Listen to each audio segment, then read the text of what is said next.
بالله من شرور أنفسنا وسيئات أعمالنا من يهده الله فلا مضل له ومن يضلل فلا هادي له أشهد أن لا إله إلا الله وحده لا شريك له وأشهد أن محمدا عبده ورسوله أما بعد فيقول ربنا تبارك وتعالى يا أيها الذين آمنوا اتقوا الله حق تقاته ولا تموتن إلا وأنتم مسلمون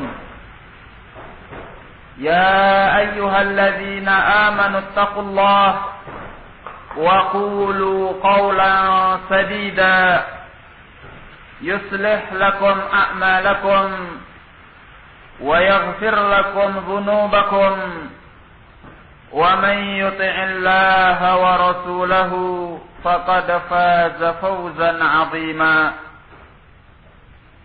ويقول نبينا عليه الصلاة والسلام فإن أصدق الحديث كتاب الله وخير الهدي هدي محمد صلى الله عليه وعلى آله وسلم وشر الأمور محدثاتها فإن كل محدثة بدعة وكل بدعة ضلالة وكل ضلالة في النار. إخواني في الدين رحمني ورحمكم الله. Pada kesempatan sore hari ini kita kembali melanjutkan pelajaran kita mengenai kitab Tauhid beserta syarahnya, yang mana pada pertemuan yang terakhir kita telah sampai pada bab mengenai keutamaan at-tauhid dan apa yang bisa dihapuskannya dari perbuatan-perbuatan dosa. Kita sudah membaca hadis-hadis yang terkait dengan bab ini. Dalam bab ini beliau membawakan 1 ayat dan 4 hadis. Sekarang kita lihat apa pelajaran-pelajaran yang terdapat di dalam ayat tersebut dan hadis-hadis yang telah beliau sebutkan. Qala Syekh Al-Imam Muhammad bin Abdul Wahhab rahimahullahu ta'ala, qala fihi masail. Dalam bab ini ada masalah-masalah. Maksudnya pelajaran-pelajaran yang bisa dipetik.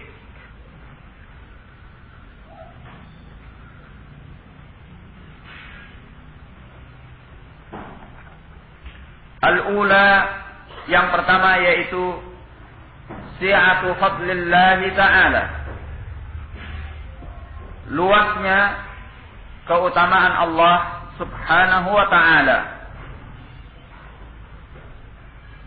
Ini bisa dilihat dari ayat dan hadis-hadis yang beliau sebutkan, ya, di mana at-tauhid bisa mendatangkan al-amn wal ihtida, rasa aman dan petunjuk, sebagaimana ayat yang beliau sebutkan dalam surah Al-An'am ayat yang ke-82, alladzina amanu wa lam yalbisu imanahum bidzulmin ulaika lahumul amnu wa hum muhtadun. Orang-orang yang beriman dan mereka tidak mencampur adukkan keimanan mereka dengan kezaliman, maka merekalah orang-orang yang memperoleh rasa aman dan mereka pula orang-orang yang diberi petunjuk. Demikian pula 4 hadis yang beliau sebutkan, bahkan ada 5 hadis yang beliau sebutkan. Ini semua menunjukkan betapa luasnya rahmat Allah Subhanahu wa taala, keutamaan Allah Subhanahu wa taala bagi orang-orang yang bertauhid. Pada hadis yang pertama disebutkan bahwa orang-orang yang bersaksi tidak ada sembahan yang benar kecuali Allah dan tidak ada sekutu baginya, bahwasanya Muhammad adalah hamba Allah dan Rasulnya, dan bahwasanya Isa adalah hamba Allah dan Rasulnya, serta kalimatnya yang dia letakkan pada Maryam, dan ruh daripadanya. Surga itu adalah benar, neraka itu adalah benar. Disebutkan adkhalahu Allahul jannata ala ma kana minal amal. Allah memasukkannya ke dalam surga atas seberapapun amalnya. Selama dia bertauhid dan mengimani perkara-perkara yang disebutkan di dalam hadis ini, Allah dinyatakan oleh Nabi sallallahu alaihi wasallam akan memasukkan orang itu ke dalam surga ala ma kana minal amal, atas perbuatan yang dia lakukan, seberapapun itu dan bagaimanapun itu. Kemudian dalam hadis yang kedua disebutkan fa innallaha harrama 'alan nari man qala la ilaha illallah yabtaghi bidzalika wajha Allah. Sungguhnya Allah mengharamkan atas api neraka orang yang mengucapkan la ilaha illallah yang dia mencari dengan hal itu wajah Allah. Ya. Ini keutamaan yang kedua. Kemudian pada hadis yang ketiga disebutkan bahwasanya kalau seandainya la ilaha illallah diletakkan pada satu anak timbangan, kemudian langit yang 7 beserta para penghuninya dan langit yang 7 berada pada anak timbangan yang lainnya, niscaya la ilaha illallah itu akan lebih berat dibanding langit yang 7, bumi yang 7 beserta penghuninya. Kemudian dalam hadis yang terakhir disebutkan bahwa barang siapa yang menjumpai Allah dalam keadaan tidak menyekutukan Allah dengan sesuatu yang lain, Allah akan datang kepadanya dengan sepenuh bumi keampunan. Walaupun dia punya hampir sepenuh bumi kesalahan. Semua ini menunjukkan si'atu fadlillahi ta'ala. Ya. Betapa luasnya keutamaan Allah Subhanahu wa ta'ala. Asalnya yang kedua, kasratu sawadit tauhid 'inda Allah.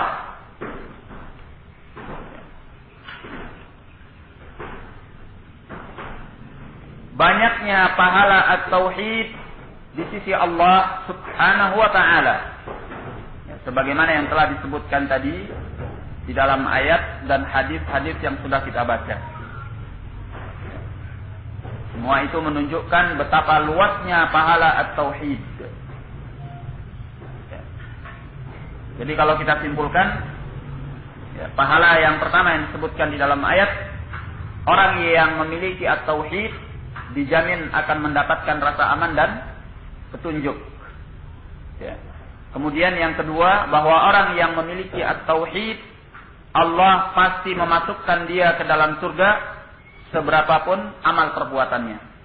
Yang ketiga, Allah telah mengharamkan atas api neraka barang siapa yang mengucapkan la ilaha illallah, barang siapa yang bertauhid. Ya.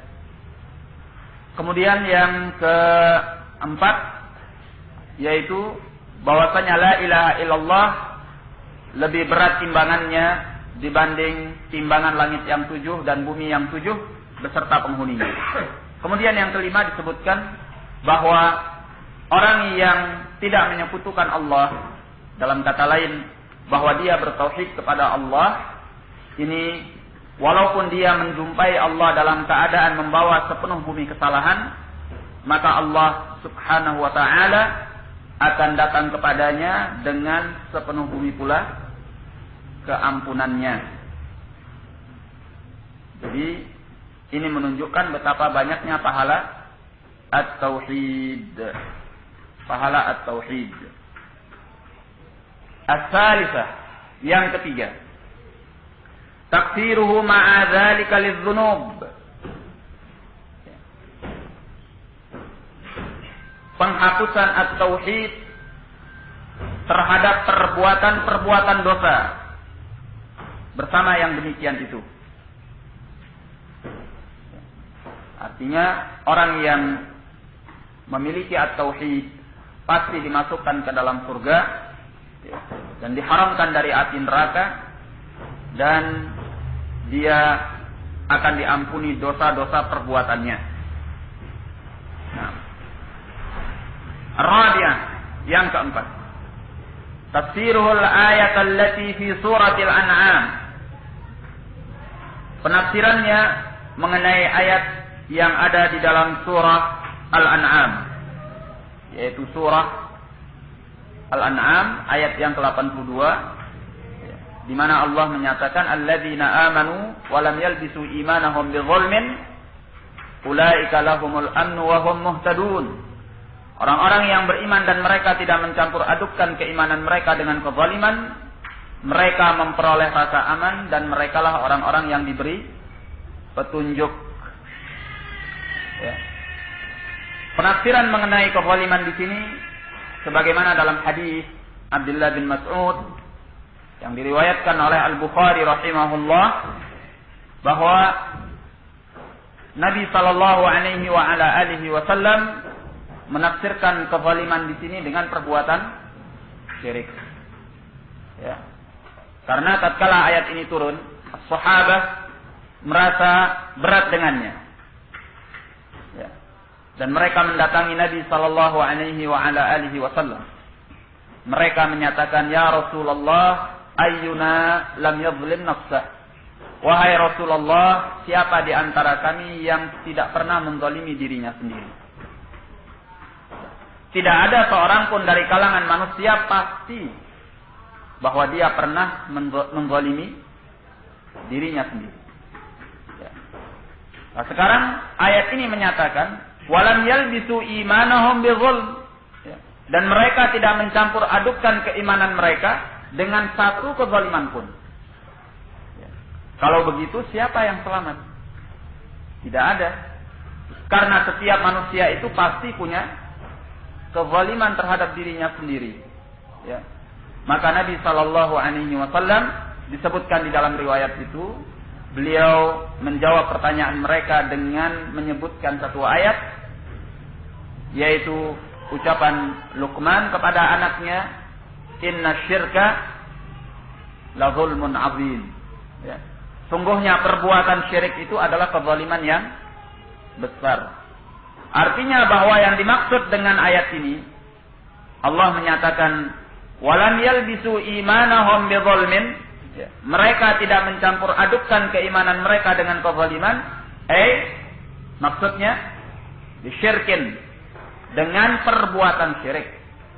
Kenapa? Karena Allah telah menyatakan di dalam Al-Quran, ya, menceritakan ucapan Luqman, qala inna syirka la zulmun azim.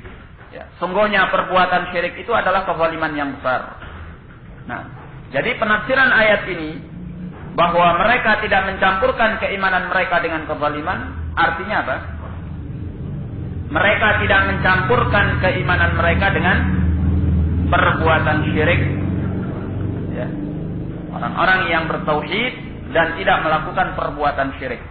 Ulaika lahumul amnu wa hum muhtadun. Maka akan mendapatkan rasa aman dan mereka mendapatkan petunjuk. Nah, dan ini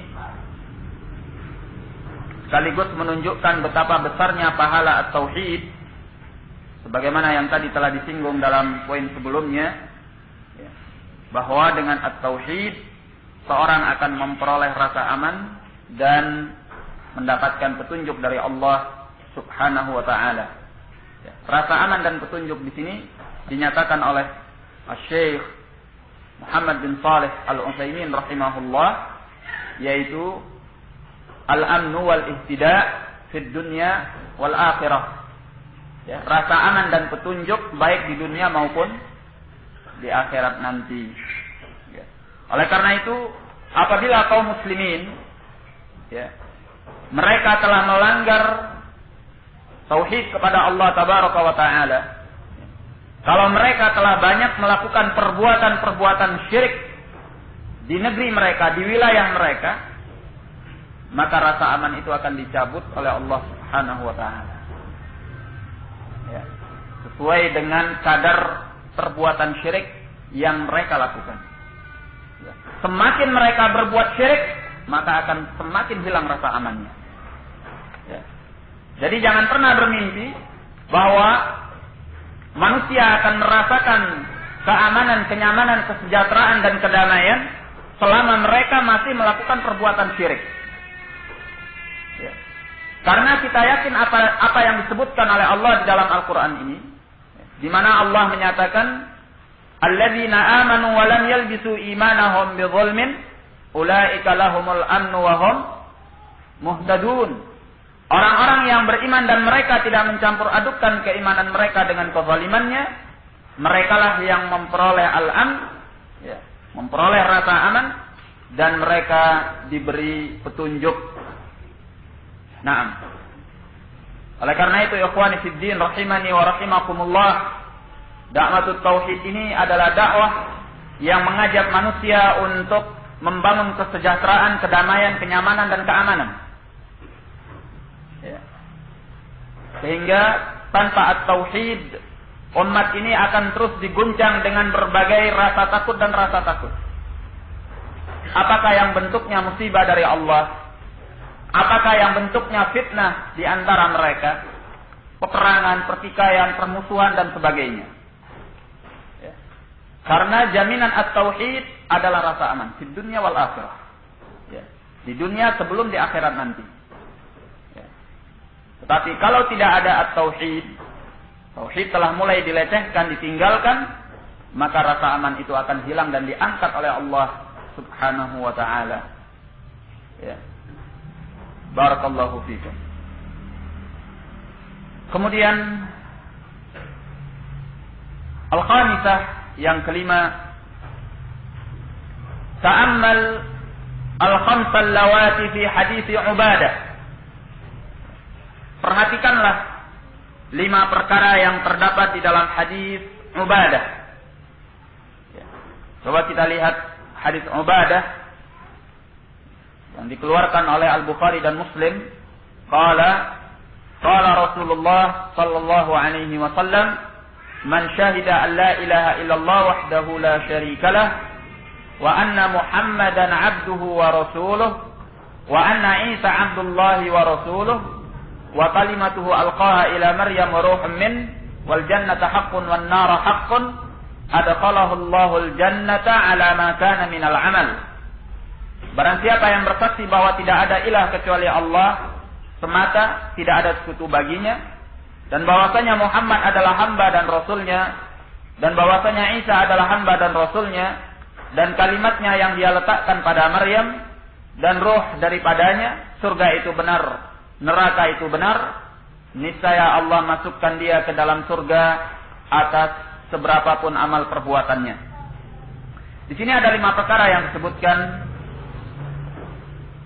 oleh Nabi sallallahu alaihi wa ala alihi wasallam. Ya.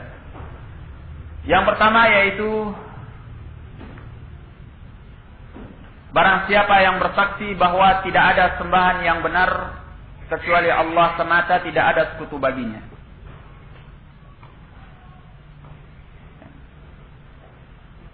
Ini yang pertama. Yang kedua, bahwasanya Muhammad adalah hamba Allah dan Rasulnya.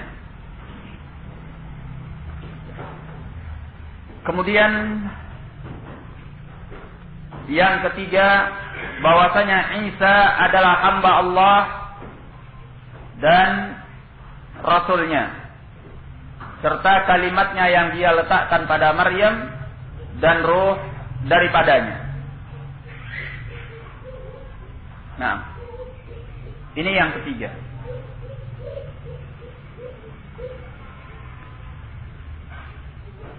Kemudian yang keempat, al-jannata haqqun. Dia bersaksi bahwasanya surga itu adalah benar. Kemudian yang kelima, wan nara haqqun, dan api neraka itu adalah benar.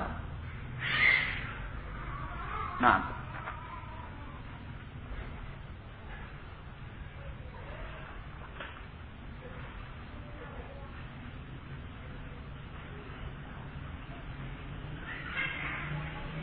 pada poin yang pertama adalah persaksian mengenai at-tauhid.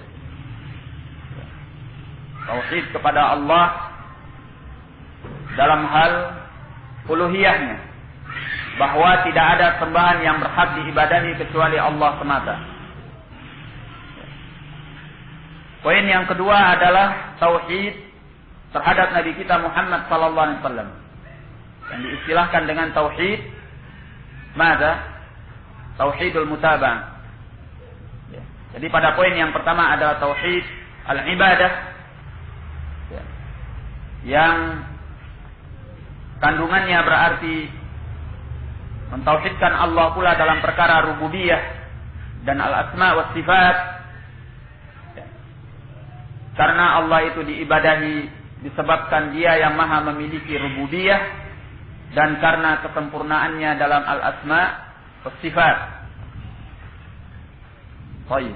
Kemudian yang poin kedua, wa anna Muhammadan abduhu wa rasuluh, ini yang disebut dengan tauhid al-mutaba'ah, bahwa tidaklah kita mengikuti kecuali Nabi sallallahu alaihi wasallam, sebab persaksian kita bahwa beliau adalah hamba Allah dan Rasulnya ini menunjukkan bahwa beliaulah yang membawa risalah, beliau yang membawa syariah, sehingga tidak ada seorang pun di antara manusia yang berhak diikuti, yang berhak untuk ditaati, kecuali Rasulullah sallallahu alaihi wa ala alihi wasallam. Nah, dan tauhid yang disebutkan dalam poin kedua, ya, pada pernyataannya abduhu wa rasuluh, ya, hambanya dan rasulnya. Hambanya menunjukkan bahwa beliau adalah makhluk, beliau adalah manusia biasa. Ana basyarun mislukum, ya, sebagaimana yang disebutkan di dalam Al-Quran, aku adalah manusia seperti kalian. Tidak ada bedanya dengan kalian, hamba Allah. Abdun wa laysa bima'bud, hamba dan bukan yang diibadahi. Tidak seperti keyakinan An-Nasara yang menjadikan Nabi Isa alaihissalam sebagai ma'bud, la abd, sebagai yang diibadahi dan bukan sebagai hamba yang mengibadahi. Baik. Pernyataan wa rasuluh ini adalah kelebihan beliau dibanding hamba-hamba Allah yang lainnya.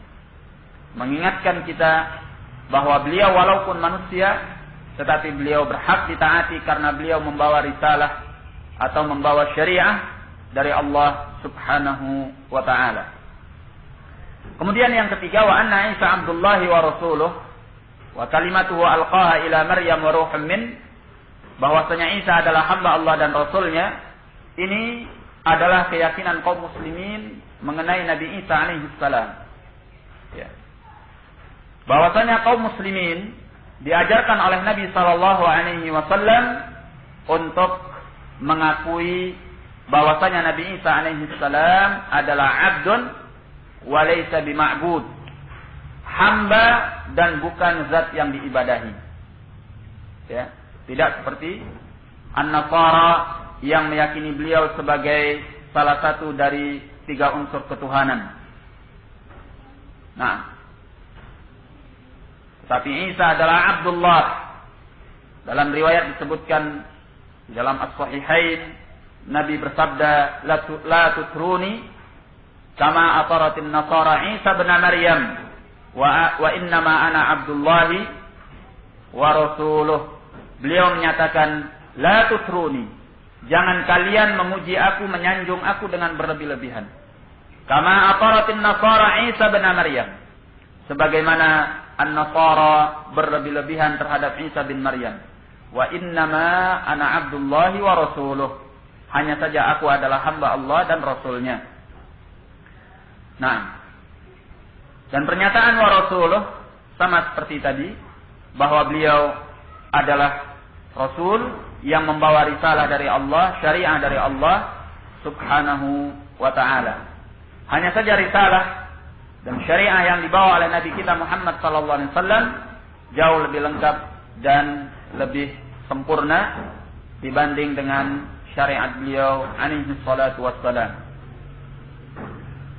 Kemudian ucapannya wa kalimatuhu alqaha ila Maryam, beliau adalah kalimat Allah yang Allah letakkan pada diri Maryam, karena Nabi Isa alaihi salam itu tercipta tanpa seorang bapak. Ibunya adalah seorang wanita yang belum pernah menikah. Namun dengan seizin Allah tabaraka wa ta'ala, Nabi Isa alaihi salam ada di dalam rahimnya. Dan wujudnya Nabi Isa alaihi salam di dalam rahim ibunya Maryam itu dengan firman Allah, kun, jadilah engkau, fayakun, maka jadilah Nabi Isa alaihi salam. Dan beliau ini adalah salah satu makhluk yang tercipta tanpa perkawinan antara laki dan wanita atau jantan dan betina, tanpa adanya hubungan biologis. Siapa makhluk lainnya? Di antaranya Nabi Isa alaihissalam punya ibu dan tidak punya bapak. Nabi Adam alaihissalam tanpa bapak dan tanpa ibu. Kemudian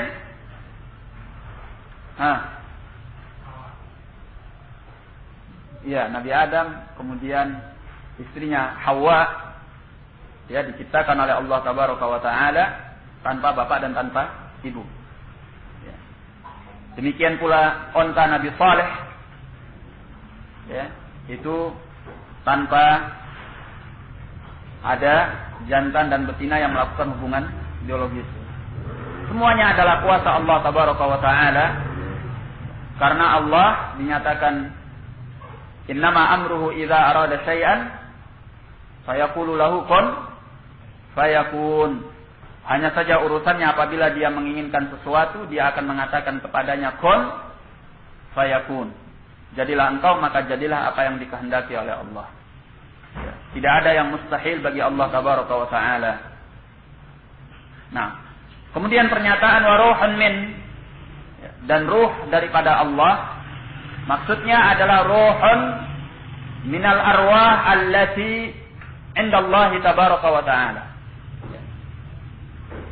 Dan ruh daripadanya maksudnya adalah ruh dari ruh-ruh yang ada di sisi Allah. Nah, jadi bukan yang dimaksudkan bahwa beliau adalah ruhullah, ruh Allah tabaraka wa ta'ala, wal'iyadu billah. Tetapi yang dimaksud bahwa beliau adalah ruhun minal arwah allati indallah. Beliau adalah ruh dari ruh-ruh yang ada di sisi Allah tabaraka wa ta'ala. Nah, kemudian yang keempat, wal jannata haqqun. Surga itu adalah benar. Wan nar haqqun, dan api neraka itu adalah benar. Mengimani al-ba'ts, mengimani kebangkitan. Di antara iman kepada kebangkitan yaitu beriman kepada surga dan beriman kepada neraka. Bahwa surga itu benar, neraka itu benar. Surga dan neraka itu adalah makhlukatani mawjudatanil an. Surga dan neraka itu adalah dua makhluk yang sudah ada sekarang ini. Ini adalah aqidatu ahli sunnati wal jamaah, sebagaimana yang disebutkan di dalam At-Tahawiyah. Nah, ini 5 perkara yang disebutkan di dalam hadis Ubadah bin As-Samit yang dikeluarkan oleh Al-Bukhari dan Muslim. As-sadisah, yang keenam, annaka idza jama'ta bainahu wa baina hadits Itban wa ma ba'dahu tabayyana laka ma'na qawli la ilaha illallah wa tabayyana laka khata'ul maghrurin. Yang keenam, kata beliau, bahwasanya engkau, jika engkau menggabungkan antara hadis Ubadah dan hadis Itban dan apa yang setelahnya.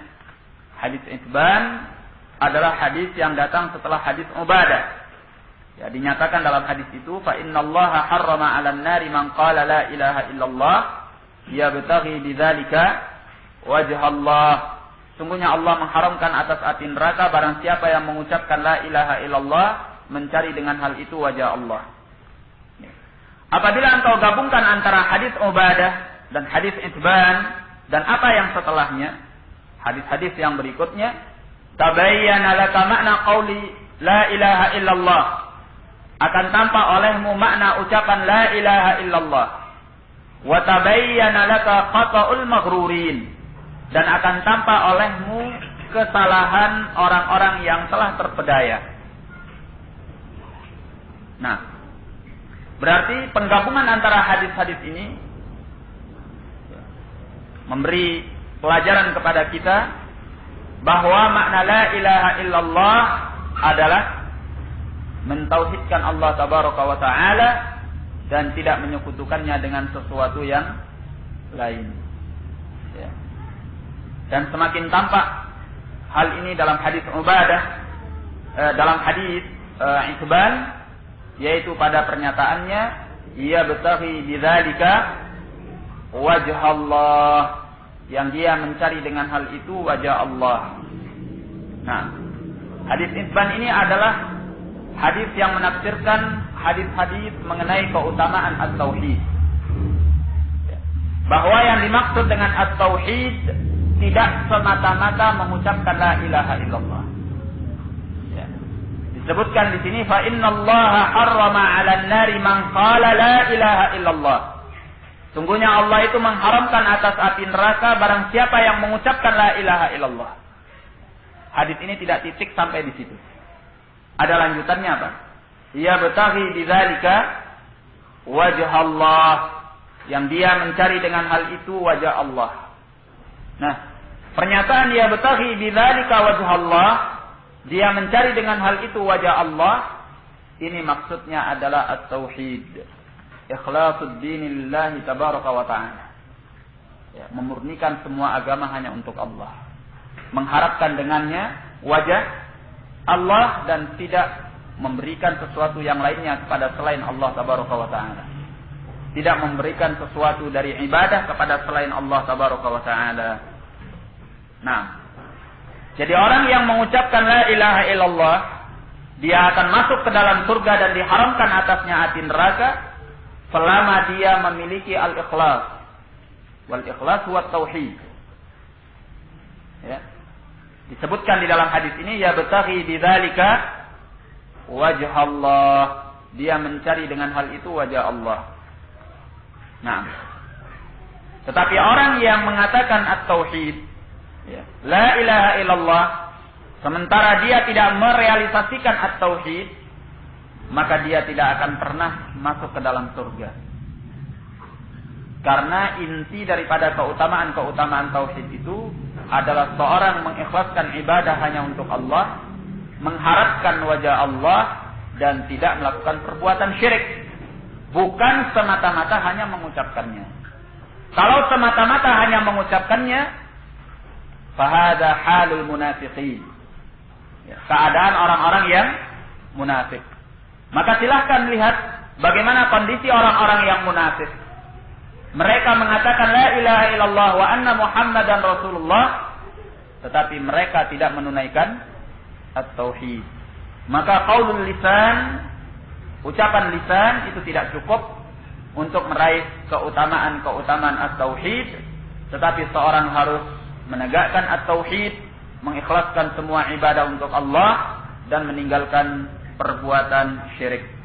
Nah, kalau kita memahami ini, dinyatakan oleh beliau, tabayyana laka khata'ul maghrurin. Akan tampak olehmu kesalahan orang-orang yang terpedaya. Ya. Karena banyak dari kalangan manusia yang mereka memahami bahwa la ilaha illallah dengan semata-mata mengucapkannya itu sudah cukup untuk memasukkan ke dalam surga. Ya. Sehingga mereka berbuat dengan seenak mereka. Ya. Melakukan perbuatan dosa ini, dosa itu. Bahkan di antara mereka ada yang melakukan perbuatan-perbuatan syirik dengan masih menyimpan keyakinan bahwa dia adalah muslim yang akhirnya nanti akan masuk ke dalam surga. Ya. Nah, mereka membesarkan harapan mereka dengan keislamannya dengan la ilaha illallah yang mereka ucapkan, dengan prasangka bahwa la ilaha illallah itu akan bermanfaat bagi mereka nanti. Ini disebut dengan al-ghurur. Ya. Terpedaya. Kenapa terpedaya? Mereka mengandalkan la ilaha illallah yang pada hakikatnya mereka telah menghanguskan la ilaha illallah itu. Nah, oleh karenanya ikhwani fiddin rahimani wa rahimakumullah, ya, sekali lagi kita tegaskan bahwa la ilaha illallah itu tidak akan bermanfaat dan tidak akan mendatangkan keutamaan-keutamaan yang telah disebutkan di dalam hadis ataupun disebutkan di dalam al-ayat selama tidak ditegakkan di dalam amal perbuatan. Ya.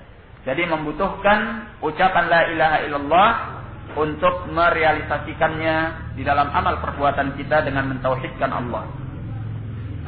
As-sabi'ah, yang ketujuh, at-tanbihu lisyarti alladhi fi hadits Itban.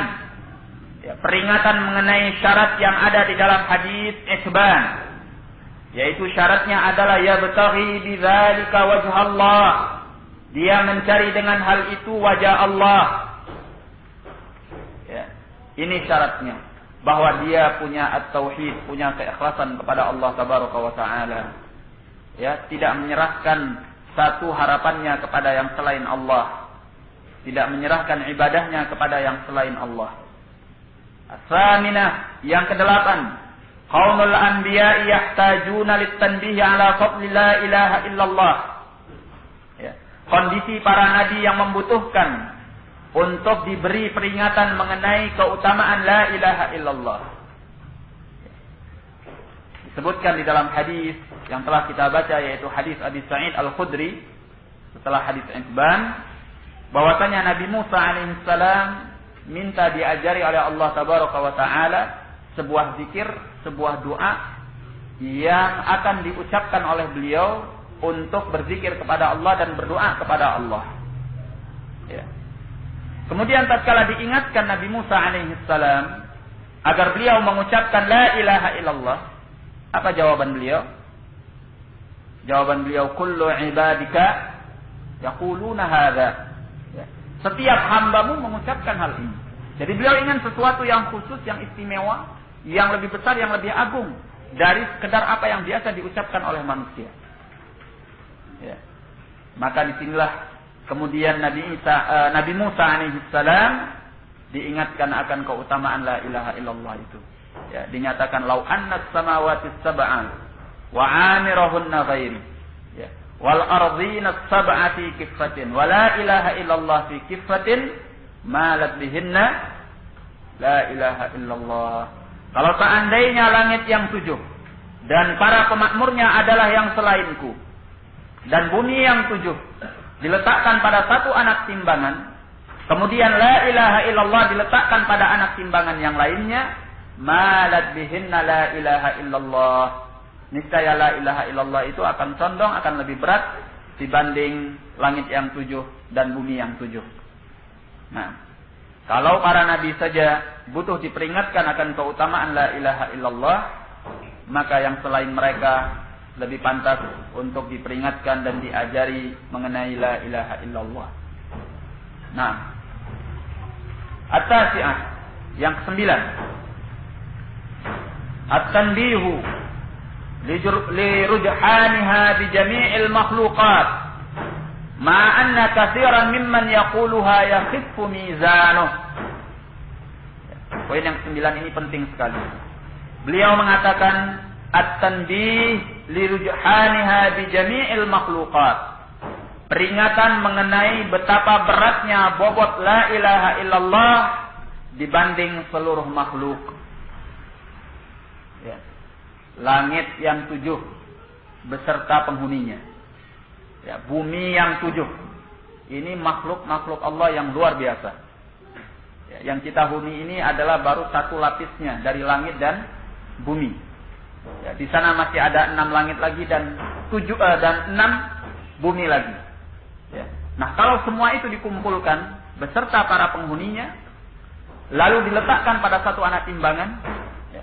Kemudian la ilaha illallah diletakkan pada anak timbangan yang lainnya, ternyata la ilaha illallah itu lebih berat dibanding langit yang 7 dan bumi yang 7 beserta para penghuninya.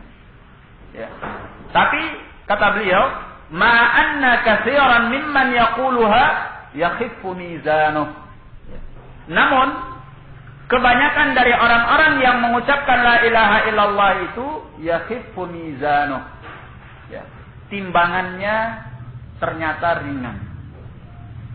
Padahal la ilaha illallah itu sendiri, ya, kalau seandainya ditimbang dengan langit yang 7, bumi yang 7 beserta para penghuninya, niscaya la ilaha illallah itu akan lebih berat.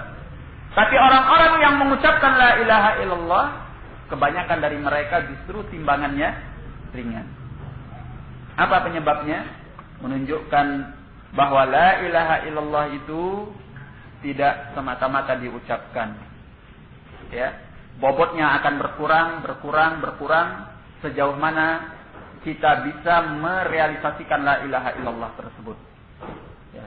Semakin kita kuat untuk mewujudkan la ilaha illallah di dalam kehidupan kita, ya, baik yang bentuknya adalah tauhid kepada Allah, ketaatan kepada Allah, baik yang wajib ataupun yang mustahab, maka la ilaha illallah itu akan semakin berat dan semakin berat.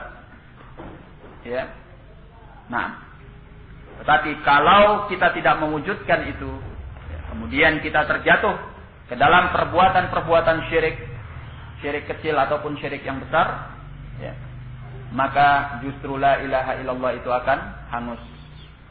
Kalau kita melakukan perbuatan syirik yang besar, dia akan hangus. Sama sekali tidak punya bobot.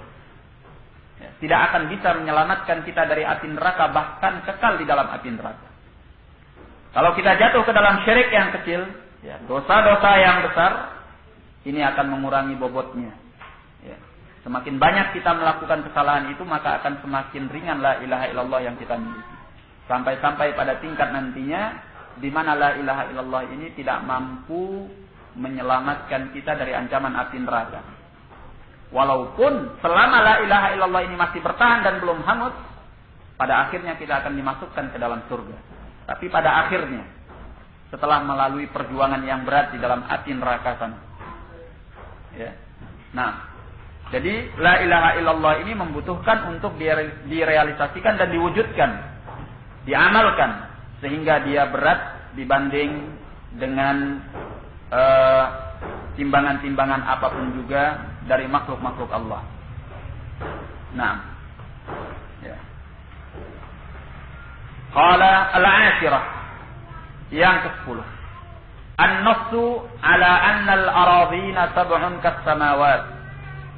Jadi ikhwani fid din rahimani wa rahimakumullah, ada satu hal yang kita perlu perhatikan di sini, ya. Kita tegaskan kembali dalam pelajaran ini bahwa jangan pernah kita merasa aman, ya, dengan tauhid yang telah kita ketahui, yang telah kita pelajari, atau bahkan yang telah kita ucapkan.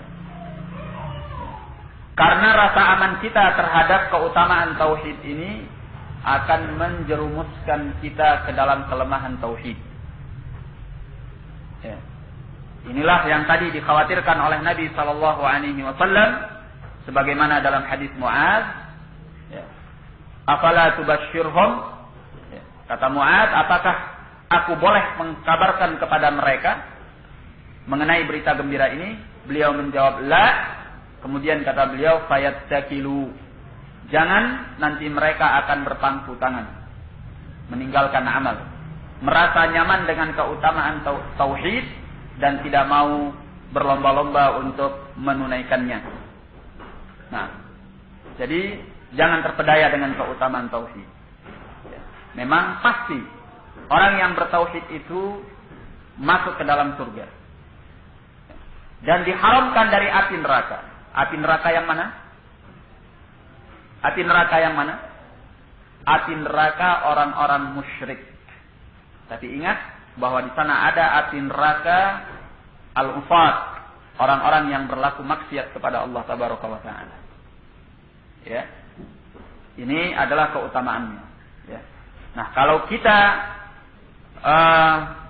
terpedaya dengan keutamaan at-tauhid, lalu kita bersantai ria, berpangku tangan dan meninggalkan amal, tidak mau mewujudkan at-tauhid dengan sebenar-benarnya, jangan sampai di mana la ilaha illallah itu tidak mampu menyelamatkan kita dari api neraka al-usat. Api neraka orang-orang yang berbuat maksiat kepada Allah Subhanahu wa ta'ala. Nah, jadi yang ke-10, al-ashirah an-nassu ala anna al-ardina sab'un kas-samawat. Nas yang menunjukkan bahwasanya bumi juga 7 seperti langit-langit. Ya, langit itu 7 dan bumi itu 7. Nah, al-hadiyata asyarah, yang ke-11, anna lahunna ummaran, bahwasanya langit-langit yang 7 dan bumi-bumi yang 7 itu ada para pemakmurnya, para penghuninya. Siapa mereka? Wallahu a'lam. Ya, tidak bisa kita yakini itu adalah makhluk UFO. Ya, atau alien. Itu hanya khayalan-khayalan dan imajinasi para kufar barat. Ya, dari mana mereka tahu? Ya, makhluk itu seperti itu bentuknya. Dan dengan kekuatan dahsyat demikian. Kita nyatakan wallahu a'lam bis-shawab. Ya, adapun yang mereka ceritakan itu adalah khurafat.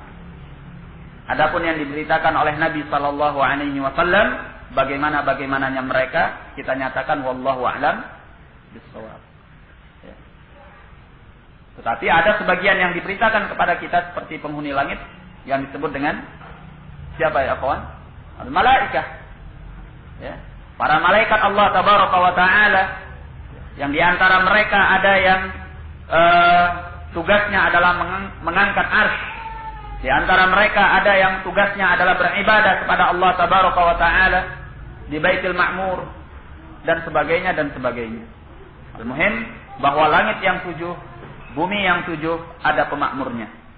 As-saniyata asyarah, yang ke-12, isbatus sifat khilafan lil asy'ariyah, penetapan terhadap sifat-sifat Allah berbeda dengan kaum al-asy'ariyah. Nah, dan ini tampak dari